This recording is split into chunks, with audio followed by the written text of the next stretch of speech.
Welcome to Immigration Review, your weekly source for immigration case law updates and insights. I'm your host, Kevin A. Gregg, back again to review the week's precedential immigration cases, rummaging through the decisions so you don't have to. This podcast is sponsored by Kurzban, Tetzeli, and Pratt, also known as KKTP, a law firm where I'm also a partner.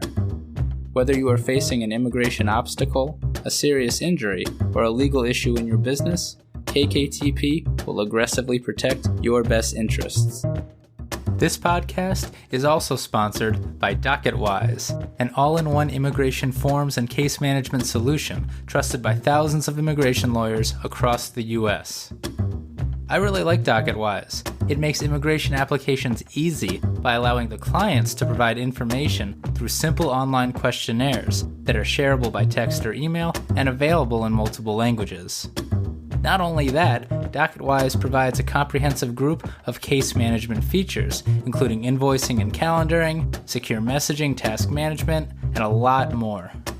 You can learn all about DocketWise and receive a 10% discount on your subscription by heading to docketwise.com/immigration-review, so they know we sent you. And as always, this show does not constitute legal advice and has no bias other than to keep you up to date and to enable you, my dear colleagues, to excel in court. So, without further ado, let's start the review.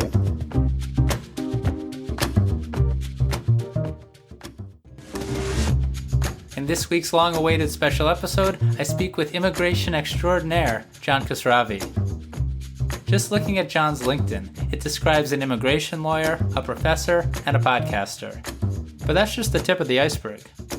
As you'll hear, he's also the man behind the Immigration Lawyer's Toolbox, which publishes the first industry periodical magazine written by and for immigration attorneys. He also runs online training courses for lawyers and non-lawyers alike, and he now even has his first ever in-person conference, an O1 visa workshop in Santa Monica, California, breaking down and training on the submission of a visa category, as well as deep networking and other professional development. Links to everything in the show notes. That's of course in addition to John's wonderful podcast, which is much more long-running than mine. While John is my arch nemesis in the weird world of immigration podcasting, he's also become a close friend, with whom I've worked closely over the last 2 years. We recorded this conversation during the week of Thanksgiving, but I've just been a bit too backed up to edit it and get it out. But now, enjoy the interview with the immigration lawyer who seems to have endless energy. I know I did.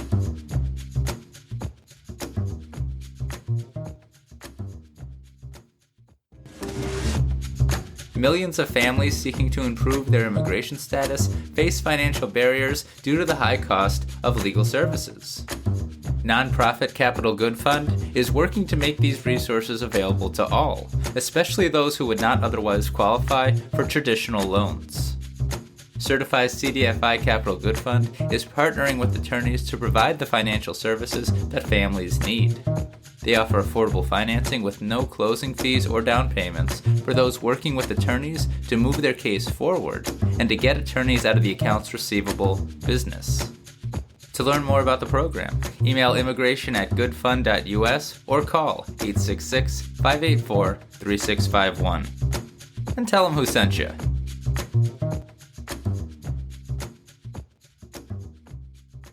John Khosravi, how you doing, man? I'm doing good. Thanks for having me on. My pleasure.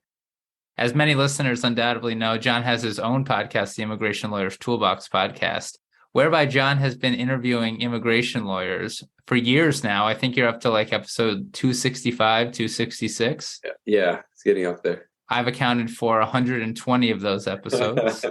It's an easy way to get episodes in. Look forward to it. But I'm curious, have you ever been interviewed? Not. There's some random ones. I had a Ask Me Anything, which you could check out, where my associate had questions that were coming in and asked about myself. And I had this one guy who does law school LSAT training, and he found me interviewed as a lawyer. It's a random stuff. It's kind of different being on the other side, but not as much as I would expect with all the content I have out there, to be honest. No, none of that counts. This is going to be more like a deposition. I'm going to count it as the first time. It sounds good. Yeah, it's the first official lawyer interview, I guess. Yeah, that'd be it. Well, I'm really happy that you agreed to come on my podcast. I think it was long overdue. You interviewed me early on when I started my podcast, and I really appreciated that. And I also appreciate you letting me come on your podcast often to talk about federal cases, because I am one of those nerds who loves them, and I love to talk about them. Anything we do to try to, make this pie bigger is the way I see things. I agree entirely. I want to have you on the podcast because of everything you're doing with the Immigration Lawyers Toolbox. People ask me how I do my regular work with the podcast, and I do it, and I'm reading cases, but I really don't know how you do regular work. It seems to me that you are trying to create an ecosystem in and of yourself separate from everything else, and that you're doing a great job and you're killing it as one man. What am I missing? Well, I do have to give some support of my associate, Anya Segeva, who's like, using firm resources for other things, essentially. And then my team that edits and stuff.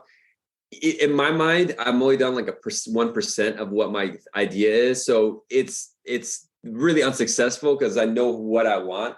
But, running the firm, and it's hard because firm is priority. Clients are always priority. So whenever there's, a conflict, I got to go with the client. And it's been hard. Like the magazine is always late. These magazine deadlines are so annoying. The conference we're having in February 24th, that's a hard deadline. There's no like, do it next week kind of thing. And right. There's 6 speakers. And so there's that. And then working with getting recording and location and sponsors and all this kind of stuff. It's just, it's tough. Somehow the body just takes over and does it. But it's a lot of work. I really need to build a team. And this is something. I had my solo practice for 10 plus years, bro, just me. I even answer the phones and everything myself. And now it got too much. So then I hired, and now I just got to learn how to hire and manage and get people that can help me out. That's the only way I can get to what I really want to do with it. One is education for immigration lawyers, which our mission statement, first educating immigration lawyers, and then promoting immigration attorneys. So a lot of there's like fantastic immigration lawyers out there who just don't know about, self-aggrandizement and public marketing and stuff like that. They're just doing their good work. So it's my job to find them and highlight them so they can get the exceptional attention that they need. And at the same time, through that, they can share their knowledge and share community. So it really feeds on itself. So that's the role I kind of see myself having here. It's just I can do much more. The magazine, the conference, the podcast, the group I'm creating online, and the courses and all this stuff. It's always running late. I have a fiance visa course I've been wanting to do for 2 years. I have a L1 course I've wanted to do for 2 years. So there's a lot of backlog of stuff I want to get out there. Well, I want to get to all of that before we get to John Khosravi today. And I can't believe that what you're doing right now is 1% of what you want to do. I want to talk about John Khosravi in the past. You can't do an immigration lawyer interview without asking how they got to where they are. How did you find immigration law, both personally and professionally? How'd you end up in this field of law, or even law school? Well, it backs it up. Law school, I was going to be a doctor, immigrant family. So like you have to be a doctor coming from like families from Iran. And then when I was like 11th grade, all of a sudden I used to watch these medical shows that have people doing surgery and stuff like that, and watch it, learning all the names and stuff. And one day I looked at the blood and I was like, oh, this is disgusting. This is gross. Like disgusting that term. It was just like, that repulsed me. I'm like, I'd watched a million of these things. Back when we had cable, I remember there was a channel, just like surgery all day on it. And I was like, well, what happened there? That was a big switch. And then I worked at a free clinic, and also at the same time, like I was always sick. People were coming in. I was happy to help them. One day I'm like, oh man, if I'm gonna be a doctor, everyone's gonna be sick around me all the time. I don't know. It was like an OCD thing that popped up in my head all of a sudden. So I'm like, I got to make a switch. And then I was in U.S. history class, and I remember reading the Constitution. We're flipping through it. The teacher was teaching. I was paying attention. I was flipping through the back of the book. There was Constitution there, and I read it, that Declaration of Independence, and I was like, wow, this is. I've probably read it a million times before. Being a U.S. person, you grow up hearing about this stuff. But I'm like, this is really deep, and the structures they have in place here, within their time and what was going on, it was really groundbreaking. What they had in mind, and the power that people could have, and the relationship that you have with the state and all that kind of stuff. So then I was like, you know what? Like I was reading the Federalist Papers, and I'm like, oh, a lot of these people are lawyers. I said, okay, I want to be a lawyer too, so I can be smart like they can. That was really extensive. So I went to law school just to get the education and the understanding, and try to figure out later kind of go into politics or philosophy or, whatever. I didn't really have that much of a plan, other than I just want to get that education because I know there's something to it. Right. And then law school, quickly I realized that I don't want to practice law. So I was kind of lost for a couple of years after graduating. And then eventually I needed a job, and a family friend of a friend, friend of a friend, family kind of thing said, I need someone to come translate some documents. I read and write Farsi or Persian. And so I went there to translate. And luckily, he was so busy with EB1s and EB5s and marriage cases and consular processing. And he's like, why don't you stay and help me run this firm? It's really incredible because I haven't done nearly as many immigration lawyer interviews as you, obviously. You correct me if I'm wrong, but so often the origin story, and I'm going to call us the heroes, not the villain, but so often the origin story is just like that, bouncing around. Maybe there's a reason to go to law school, but for immigration law specifically, so often it's because you have a friend of a friend who gave a job to a friend, or you had to translate documents. Or with me, I sat down and I had a good interview. Individuals who just get roped in because they need to in the moment, sometimes bringing their family members over. Do you find that as well? Yeah, I mean the main, and there's very different reasons people come to immigration, but top three one are like they're really into humanitarian stuff, and so in law school they're really into it. They knew what they're going to do, asylum and VAWA cases or U visas, whatever. And then secondly, it's people who speak a second language and just it's a hustle for them. Like the guy speaks Chinese, and it's like, let me just take advantage of the community. And usually they're not like the worst lawyers that screw people over. Well, you don't mean take advantage of the community. You mean take advantage of their speaking Mandarin?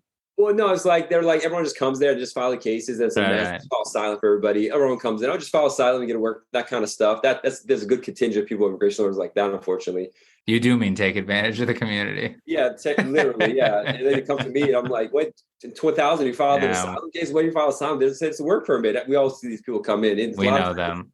It's people in the ethnic community that do it. Obviously, I help people in my ethnic community, but I just see a disproportionate amount of numbers of those. It's probably because they have such good volume too. That's what you see. It's probably a few lawyers, but a lot of volume.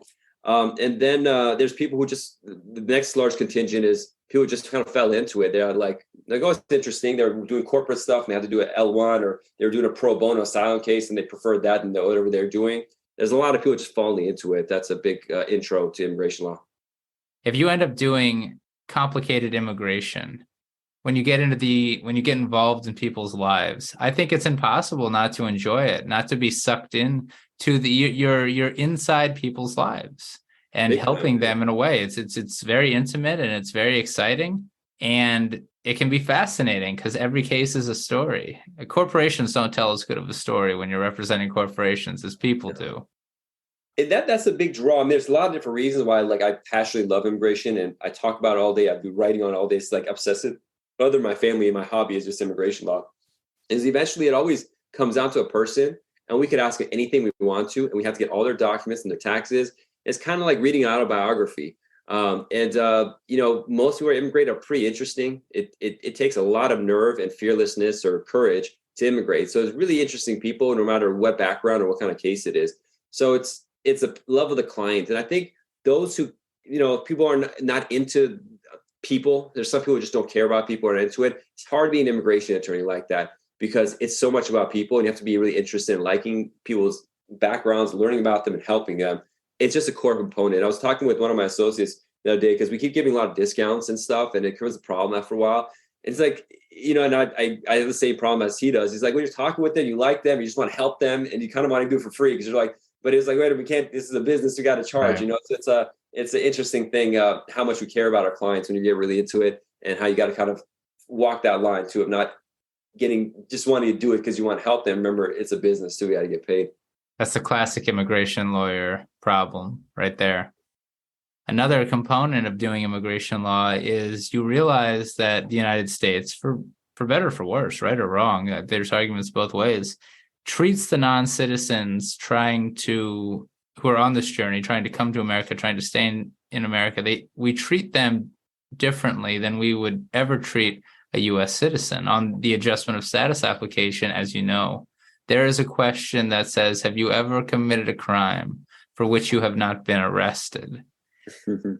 I mean, what U.S. citizen can truthfully say no to that question? Yeah, you get it. You wake up in the morning, you're breaking some rules, so many laws nowadays. So But it highlights in immigration, if you do anything wrong at any time, even if it's not a crime, even if it's not an arrest or a conviction, there is no statute of limitations. There is no forgetting. And in large part, we go into court or we ask the consulate, and we are having to explain, or the non-citizen is having to explain or be held accountable for something that they did 20 years ago, maybe a misrepresentation, maybe a little bit of drugs that no one condones. But that is just never forgiven in immigration. We expect perfect people with immigration, really, is when it comes down to. Even if they get through and they naturalize, they can still denaturalize you for something like that. So they say, oh, before you naturalize, you said there's a misrep on that question, and it opens up the floodgates that you didn't naturalize properly. It's not typically happened, but if we get, President Trump coming in again, he had the denaturalization task force here in Los Angeles. I'm not sure if they shut that down yet or not. But it's a wild thing. Oh, this is my podcast, and so we are not going to talk about negative things like a 2024 disaster. I want to talk about all the positive things that you're doing, the 1% of your future. And I want to start with your podcast, the Immigration Lawyers Toolbox podcast, because you're the OG. You were doing, how long have you been doing your podcast? I think it's around 8 years now. 8 years. There's one, I forgot their name, but there's two guys, and I don't mean to disrespect, I can't remember their name, but they have a podcast been going on a long time too. But yeah, 8 years. Like I opened my own practice, and then I was like, I need to get my name out somehow. And I love talking about immigration law. I need somebody as an excuse to, talk more, because I was solo. I need to talk about immigration law. I can't help it. I need this. So I'm like, okay, like podcast works. And, I started recording them, but I couldn't figure out how to get them on iTunes. And it was a matter of just copy pasting a link, but it took me like 6 months to figure out how to take that link into iTunes. And at the time, being a solo person, this mindset is I'll do everything myself. I want to ask for help. It's a very debilitating mindset I had for like 35 years of my life. And now I'm like getting help. I'm like, so many problems can be solved just if I ask for help. That's right. But we got it in, and it's been a pleasure doing it, and like, doing different things, trying to see what people like. But every week I get listeners reaching out, and you probably get the same, thanking you about how much they learned. And I've had so many people change their practice area because of the podcast. They told me I was a criminal lawyer, I was a estate planning lawyer, I was this kind of lawyer, and I became an immigration lawyer because I listened to this. So many students that found the podcast, clicked on the course, and people are now come for the conference. So the podcast has been a game changer. It's a unique thing that exists where we could be radio people all of a sudden under our own control.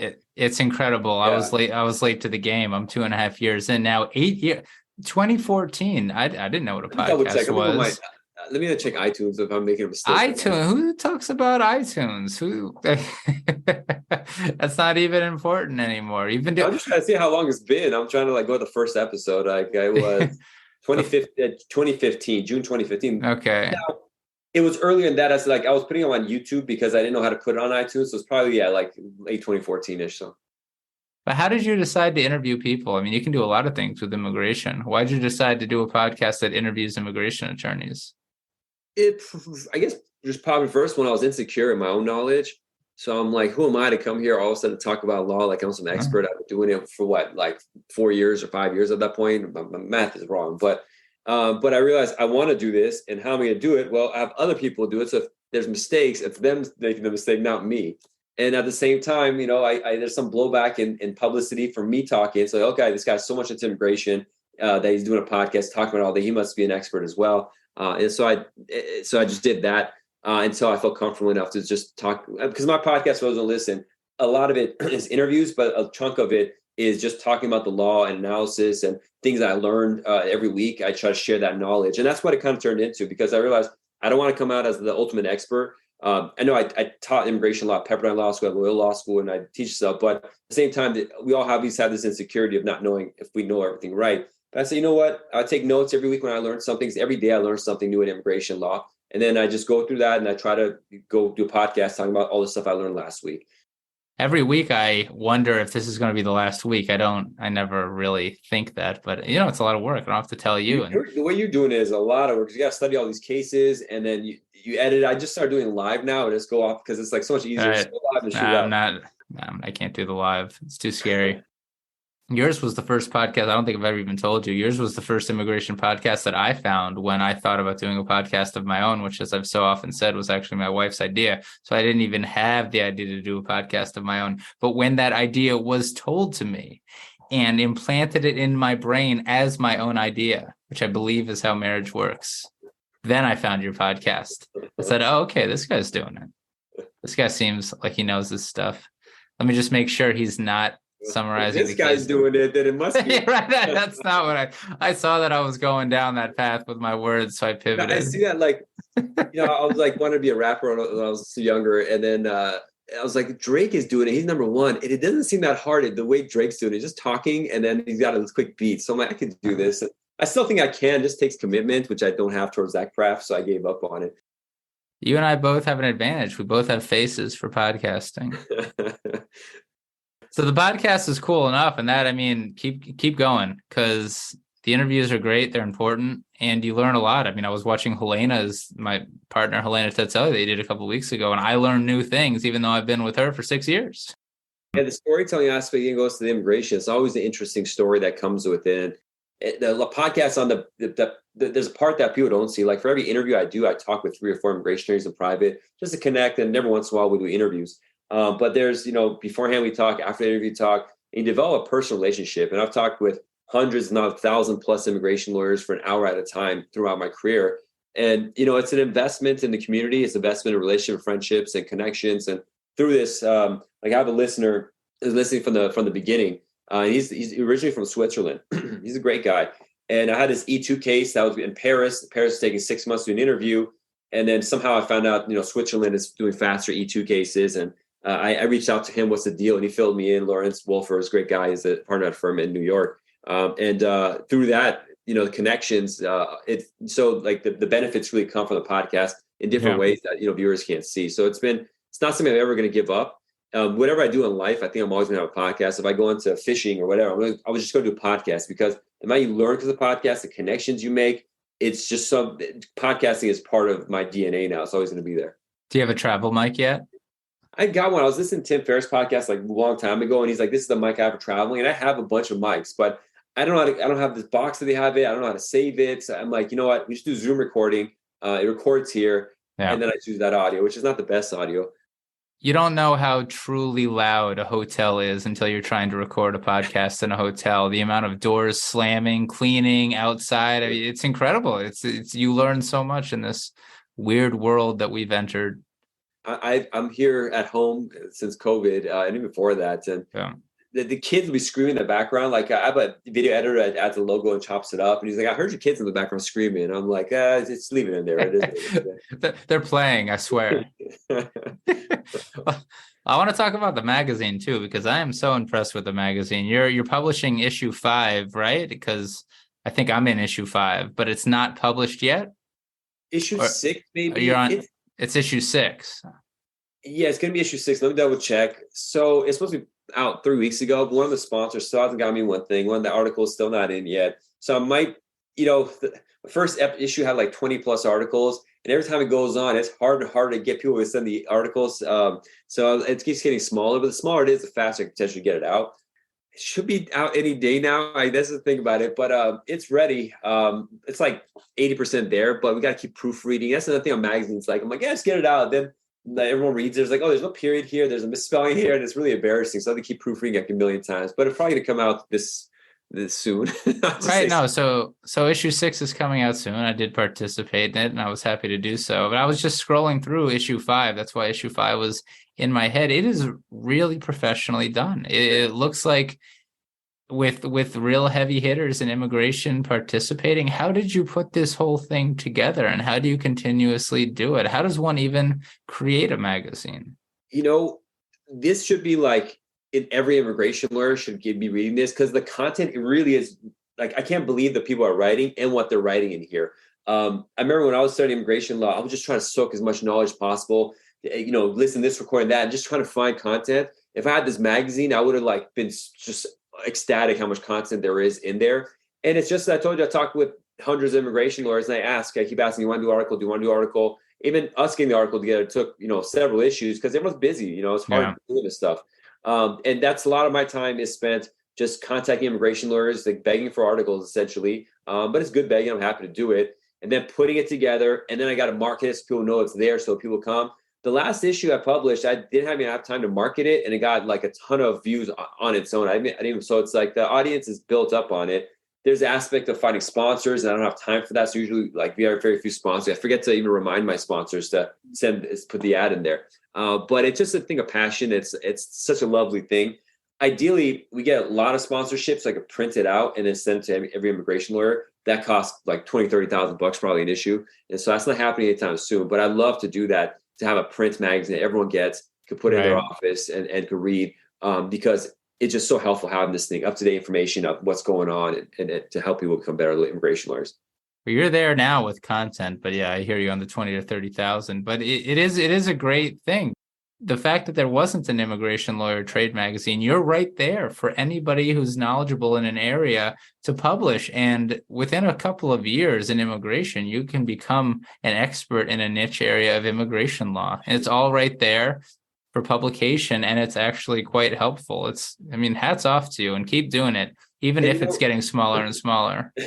We put the emails of the authors. You can reach out to them. They're usually very friendly, and they help out. So if you want to get into an area, one thing is, I have all these statistics of every single law firm that exists in the country. I spent hours and hours of my life just researching every single one. You're how many insane. employees they have. I'm sorry? I said you're insane. Yeah. It's the thing. So I want to have this feel of immigration law in a 3D, 5D aspect, every single aspect of it. So who's hiring, who's moving to where, and I keep track of this stuff. It's kind of hard keeping track, but I want to publish it out there so there's data of what's going on in our field, growing, going smaller. All these, I want to do surveys. I just don't get around to posting the questions or even publishing the data that I have. But it's just a fascinating thing. And I think it's something that you get all that information, have it. And then, this educational box I have that can help a lot of people and become better immigration lawyers. Really, really cool. But I just need a bigger team for that, and I need more funding for that. So that's part of like when I say it's 1%, like this, we could really open up the immigration field to the next level. I read the reports. The Ombudsman's report had listed that USCIS said that around 30% of applicants have lawyers. The DOS, means the ALA, said about 30% of our applicants have lawyers. This pie is just sitting there uneaten. There's so many people that need immigration lawyers that don't get them, and we got to figure out ways to get to them. So by opening up the system, letting people know, getting immigration lawyers to be better, bringing up the reputation of immigration lawyer, of what that means, and not just filling out forms. It's not like the ugly stepchild of other immigration practice areas. Everyone's like corporate law or like this is a fancy area. We're helping people. We're saving lives here. Literally, you're saving lives in what you do. So this should really the star, like the first one that the top of the class person wants to get into is immigration law. That's right. So it's an important field that we need to put up forefront. I created a nonprofit foundation. This is another thing I do, which is not going anywhere, unfortunately, because I don't have time. But it's called gonna be a 2-hour. It's gonna be a 2-hour interview if we go all into all the things you're doing. Yeah, I have directory websites I've made: verifiedimmigrationlawyers.com, internationallawyersdirectory.com, which I want to hear about the nonprofit. Tell me about the nonprofit. So the nonprofit importance is called the Migration Foundation, and migration is just like love, war, hate, and passion, all the core aspects of what it means to be human. Migration is part of that. And we have movies about all these topics where people go to and stuff. But the concept of migration is still something that people don't think about. Every aspect of life is migration. Every aspect of nature is migration. The planet migrates around the sun, which migrates around allegedly some black hole in the The movement of people and things is core to the existence. And it's something that not talked about, thought about. And it's just so important that I really want to open people's eye to it so they can be aware of it. And through the awareness of it, they could, take the level of life, the quality of life to the next level. So I'm really fascinated about the movements of people and things, but starting with movement of people. And the Migration Foundation is a lot of it is educating people on U.S. immigration starts what I know. And the longer term goal is to get, global migration and the other kinds of migration, and, frankly, doing a conference about, making a base on the moon or the Mars, and having the top, experts have a conference about how that's going to happen, how the lawyers are going to deal with the regulations of that, for example. And now that I'm starting a conference, I'm learning how conferences work, eventually making it where we have a conference where we're talking about immigration lawyers working on people going to Mars. How do we do that? Again, the regulations. What is the 212 statute for that, inadmissibility for that? And we could be at the forefront of this field. So that's inadmissibility to Mars. Is that going to be on the docket for the conference in February? Yeah, why not? Not in February, but It's like, who could go? What are the regulations regarding I love middle it. extraction, all this kind of stuff? It has to, the lawyers got to sit together and talk. And, it's part of migration. So I want to be at the forefront of helping. I don't know what's going on with, commercial law and this and that, but at least I can make a forum for the experts to go in there and about the migration laws, all that to figure it out. You're absolutely right. Even for the modern era, for asylum, for example, there are 5 protected grounds. But for over a decade now, they've been talking about climate migration, climate refugees. I mean, what happens? What is the world's responsibility when a small island in the Pacific becomes uninhabitable because of rising sea levels? I mean, what is that person? Is that person's not a refugee under international law unless you get clever lawyers to fit that in, but you have to change the law. Yeah. You have to start talking about these things now. And so I think climate refugees are just beginning. Count me in, though, as one of the founders for Mars migration. I'm in. I'd like to be the ambassador.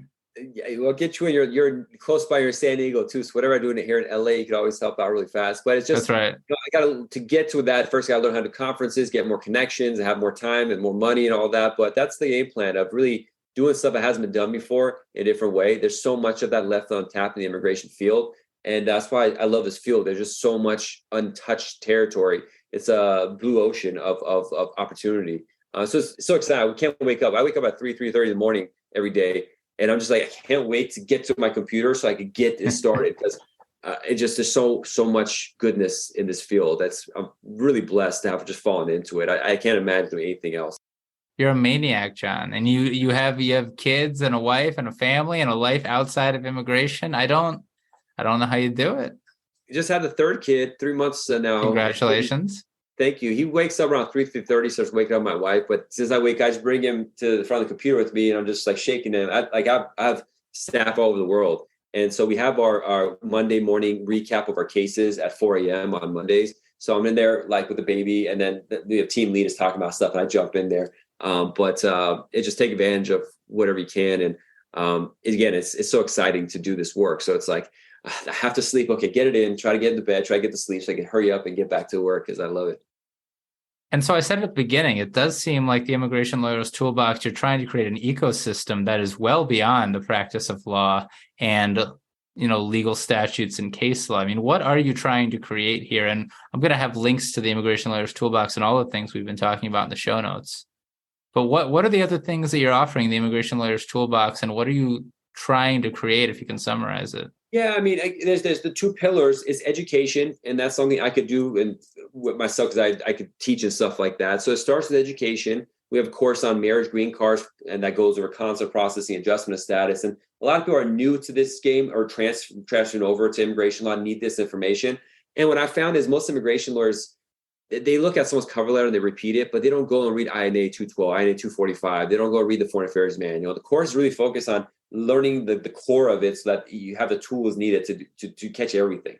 And so there's that course. The other courses to make you a better immigration attorney. There's beginner courses. We have the conferences popping up as part of it. So education is the core of it, but along with that is promoting immigration lawyers. Because the second thing I love, other than immigration law, is online social media marketing. I love doing videos and content and stuff like that. I love getting attention to the firm, to that immigration law. And so I kind of meld these together, especially because a lot of immigration attorneys are shy. They're not comfortable with going on this. They don't even know how to market. And so it's like, how can we add a course where I train people how to marketing? But it was too hard for people, frankly. So I was like, too much work. So I just stuck my course on training. But people come on the podcast, people who you never hear of. But we talk and like, why don't you come on the show? You're never going to do a video on your own. You're never going to write an article. You're just going to continue doing great work. Come on, interview, we'll get your name out. So it's about promoting immigration lawyers to be better at what they do. And so people know about that. And that's the 2 pillars, promotion and education. So you've got online courses. You go to the immigrationlawyerstoolbox.com. You've got online courses. You've got videos on the law itself and how to market and how to be an immigration lawyer. You've got the magazine. You've got the conference link, which we'll get to in a second. You've got the podcast, of course. I know that you've got a Facebook group where you're answering questions and publicizing. Facebook, a lot of us are on these Facebook groups, which in the magazine I have a page that lists all the top Facebook groups that you join if you're not a member of them. But Facebook has ads and stuff, and it has a bunch of junk in between. People got really frustrated with Facebook over last election. And in these Facebook groups, if you read something, and then a year later, like, oh yeah, remember there was this one thing, you're never going to be able to find it again. I thought, what's a better way to do it? It gets some separate software that's just intended for being a private group for immigration lawyers asking questions.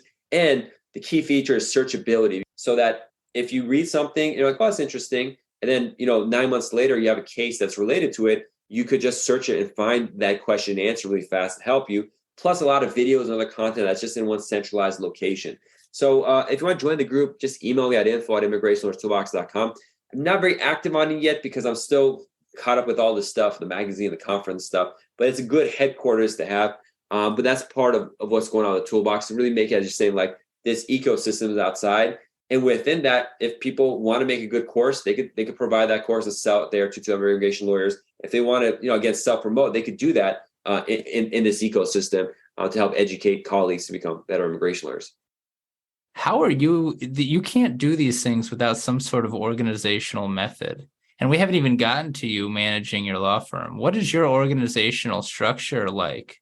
Or are you just throwing things on a dartboard and putting out fires all the time? It's a little bit of that. There's not much organization, unfortunately. I have so much content and books. I wrote a book on 237A1H. I didn't even practice that area, but I was so fascinated with that regulation. I read every single case and organized it. And then after 200 pages, I was like, I'm kind of over this topic, and I just moved on. But I have all these videos on it. I need someone that can help me. I need a team member. It's just, I don't have time to make money off the toolbox because I'm busy with other stuff. So a lot of it is just this hobby. Actually, a company reached out and wanted to buy the toolbox. And I'm like, there's no evaluation. This is a hobby. To make it a business, it's still a long way to go. But I just need more people and that can help organize it. But a lot of it, just do it, content, put it there, and make sure at least the brand name is continuously recognized as a leader in education and respected as such. Then once I develop a team around it, we could really push to the next level. Well, no, so your organization is teams. You've got teams for editing, you've got teams for content, but whatever you're doing, keep it up. Because you're doing, it's killing it. And so before we go on the substance, what's going on with the conference, your first annual conference? Tell me about it. Level. This pivots them off. So originally I had the podcast, and then I recorded like 1,000 2 or 3 minute videos going over every single topic that immigration lawyers are problematic. And I put it behind a paywall originally on immigrationlawyerstoolbox.com. And people would sign up, and that was a monthly subscription. And but what I realized, the percentage of people who need this information relative to how much we're paying was so small that I'm like, I just got to make this info free. And that's the goal of the Facebook, the non-Facebook group I'm making, to put all the video content there. I have to upload and do this. It takes too much work. But when I realized not many people are seeing the videos, and so I got to think about something different, I pivoted and started the magazine to get the content like that. It was a success. And then, I was talking with Roman Zelichenko. Actually, he has a fellow podcaster too. He focuses on tech on immigration. And he had just gone to the AILA conference in New York. And just when we were talking, I'm like, it's about time I make my own conference. And it randomly popped in my head. And it's going to allow us to meet in person, have a connection. And, if Master how this conference work, the speakers and stuff, and just make a road show every month to a different city in the country on different topics. And the first one I chose is O1A visa. It's going to be in Santa Monica. We have like the best O1 attorneys in LA come in. Like these people do most volume, most talent. And I'm sorry. You say you're going to do a monthly conference? Well, that's part of I want it to be every month. It's workshops primarily, so it's smaller level. It's conference, it's more workshop. And my goal is to every month in different cities do it. Now, I'm not maybe 10 years to get that goal, but I think the toolbox is going to go towards a live. Podcast and magazine are there to promote. Hey, let's go in person and meet and do this. I'm probably going to lose money, but I only want 10 lawyers to come at most, maybe 12 or 13. So everyone's sitting next to each other. Everyone's forced to talk to each other. We have breakfast. We have lunch. In between, the teachers are all there. And then we have a dinner we go out to get a drink. So we spend a whole day intensely together. So it forces a relationship networking. Because it's a different way I want to do these things with regard to immigration law. And that's what the O1 is. And please come join. It's going to be a lot of fun. Now, we only have limited spaces. John, if I had to plan a dinner for 10 people in 2 weeks, I'd be pretty upset about it and anxious. And that's just one how are you doing? You wake up so you already told me you wake up at 3:30. I just imagine that you've got endless energy until some time at the end of the night where you literally just crash, like someone took out your battery and then you start over at 3:30. How do you do all that? There's a crash. the traffic in LA was really like finding a place. I'd go to like 7 different places, look to see what fits. That was annoying because LA traffic is so bad. If I go, it's going to take sometimes an hour to get back. But you kind of, you put it out there and the world just works. But I realized just do what you want to do and put that energy forward, and somehow it happens. Now I got to find a person that can record it, the video. That's going to be hard, and then I got to make sure the food is good. And there's all this random stuff you don't think about at conferences, but somehow it gets done, and that's the thing. Somehow it all gets done. So the universe just, there's an energy out there. When your intent is good and you're just really excited about something, somehow it all comes together. That's what I realized in life. How do you manage a firm doing all of it? I'm really blessed. My main associate, honestly, came aboard a year and a half ago. She was a student of it. She came and bought the course. And I saw she was such an excellent student that I said, listen, I need people come. And without her, everything would fall apart. And I got my second associate. I have a team all around the world, different lawyers across the world that are immigration lawyers now. And just using them, utilizing technology. I artificially keep my firm small. It's almost as if keeping a balloon or a ball underwater. Because I'm like, I just got to say no to a lot of stuff because I can't overwhelm myself. So, it's sacrificing a lot of income, frankly, because of it, to make sure the quality is always the best. If you read the reviews for JK Law, it's always, I love these people and it's been good. So now I'm trying to staff up to take advantage of this balloon underwater. If I let it go, it's going to shoot up. So it's like, okay, for 10, 12 years, I've been artificially keeping my income low because I want to have this kind of service and not hire. Now that I'm hiring is a big thing, finding good people that we rely upon with people's lives, but we could do that and scale it. And then, it's going to be great. And those people could then help out the toolbox as well. So that's my goal, is have them also work with the toolbox on the side. I'm looking forward to the balloon coming above water. I'd like to say that I was with the balloon when it was underwater. And if there are any immigration law students out there listening, I think I know somebody who's hiring. Yeah, I mean, I've been announcing like a 2L, 3L for internships to get started. So we have a runway of education while they're going to school, and then we see how they work, the team, to be a part of the team. But that's it. Yeah, we just got to get good people. One good person could be a game changer each time. So it's always good. I'm constantly talking to people for interviewing. Even if I'm not ready to hire a certain thing, I talk to people so I have them on my radar. So I have a running start in the relationship when the time comes to hire that specific role. John, you've been generous with an hour of your time that I know could have been spent on the number of things that we talked about during this interview, including maybe the colonization of Mars and how to get immigrants to go to that planet. Before I let you go, I want to steal from you because I've seen you do it so many times in your own interviews. Where do you see yourself in 5 years? So 5 years, we have my firm, global migration law firm, with lawyers across 20, 30 countries. We're already in that direction. We have 2 to 3 international lawyers from other countries on our team, and so they're developing their end right there, and that develops the team and the revenue to really take Toolbox next level, make that into a like fully functioning company, and that's educating people. So have these two. On a business side, law firm creates cash flow, and the Toolbox is going to be a one-time sale. It's going to be a bunch of money. But before all that happens, it's just developing these companies, get the kids big, and I've always kept everything virtual. So I'm going to be traveling across the world and practicing immigration law, visiting different offices we have, and just being with family and living the life. It's been freaking exciting. It's like, wow, I can do all the things I dreamed of. You gotta wake up at 3 o'clock in the morning, but when I do wake up, obviously as someone's like, I don't want to do this. And I remember like, if you want to get to what you want to go, you got to do what you got to do. And it just makes it easy like that. And I get up and hustle and stuff. And it's just a lot of fun, a lot of opportunity. And the only thing is like, I feel like there's so much opportunity. It's like all the goals there. I'm just not running fast enough, but I overextend myself sometimes and get tired. I can take breaks. So I think the key is having good team members. And that's the thing I'm learning right now. It's just developing a team. So having a fully robust team in 5 years to help me function all these is the key to the future. Hats off to you, John. It's very inspiring.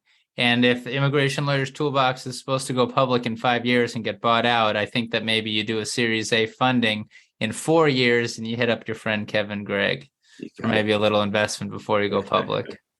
You got it. No, if you wouldn't mind. Of course, there was this thing like for Bitcoin that you could give tokens out. And I was trying to see if I could give like 0.01% for every person who gives an article. so that if promotes don't want to do it, they'll want to promote the toolboxes, they'll get a percentage of it. But I was studying the securities laws on Bitcoin. Essentially, I was like issuing stock, and that means I got to get a securities law. I'm like, if Bitcoin was really free, like some way I could do this and everyone could participate in it. But if that happens, or someone knows securities law that allows me to do something easily without paying a bunch of, securities lawyers, let's do it. I'll give out little pieces of it. That way everyone in the field can get on it too. Sounds like another project for you. Yeah, well, I spent a couple of days studying that to figure out the Bitcoin option would work or digital currency. But listen, man, if I had 9 lives like a cat, man, I'd be a botanist in one life. I'd be a surgeon in one life, neurosurgeon. There's endless amount of interesting things in the world that I'm curious about. I just have to stick with one, immigration. And good thing is our clients are all these things. So I get to learn and taste it, get a taste from them. But I wish there was ability to get it all, but you got to stick with one thing and go. And it's been wonderful. Well, John, I'm glad you're on our side. Thanks for coming on my show and talking. And I'll see you soon on your podcast. Have a good night, John. Good night.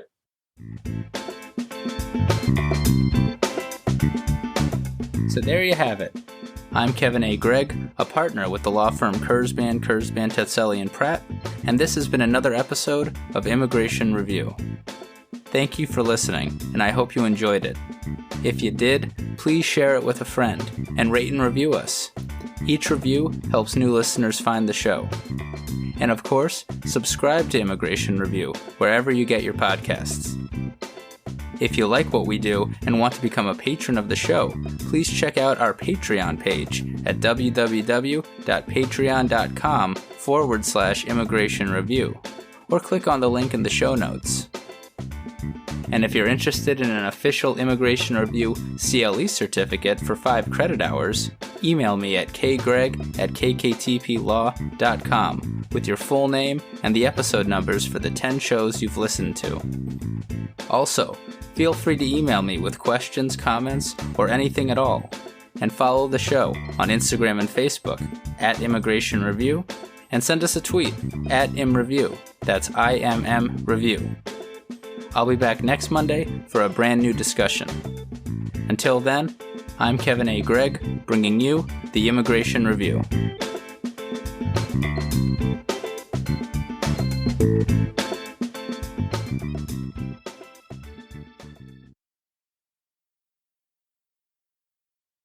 Rock and roll, John.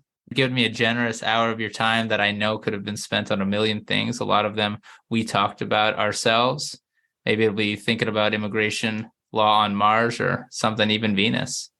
That joke is shit. Let me try again. It's garbage, right? I'm trying to put it in there. Just say the part. It's not. Just say, "Oh, that was a good joke," and that just keep it moving. No, hold up.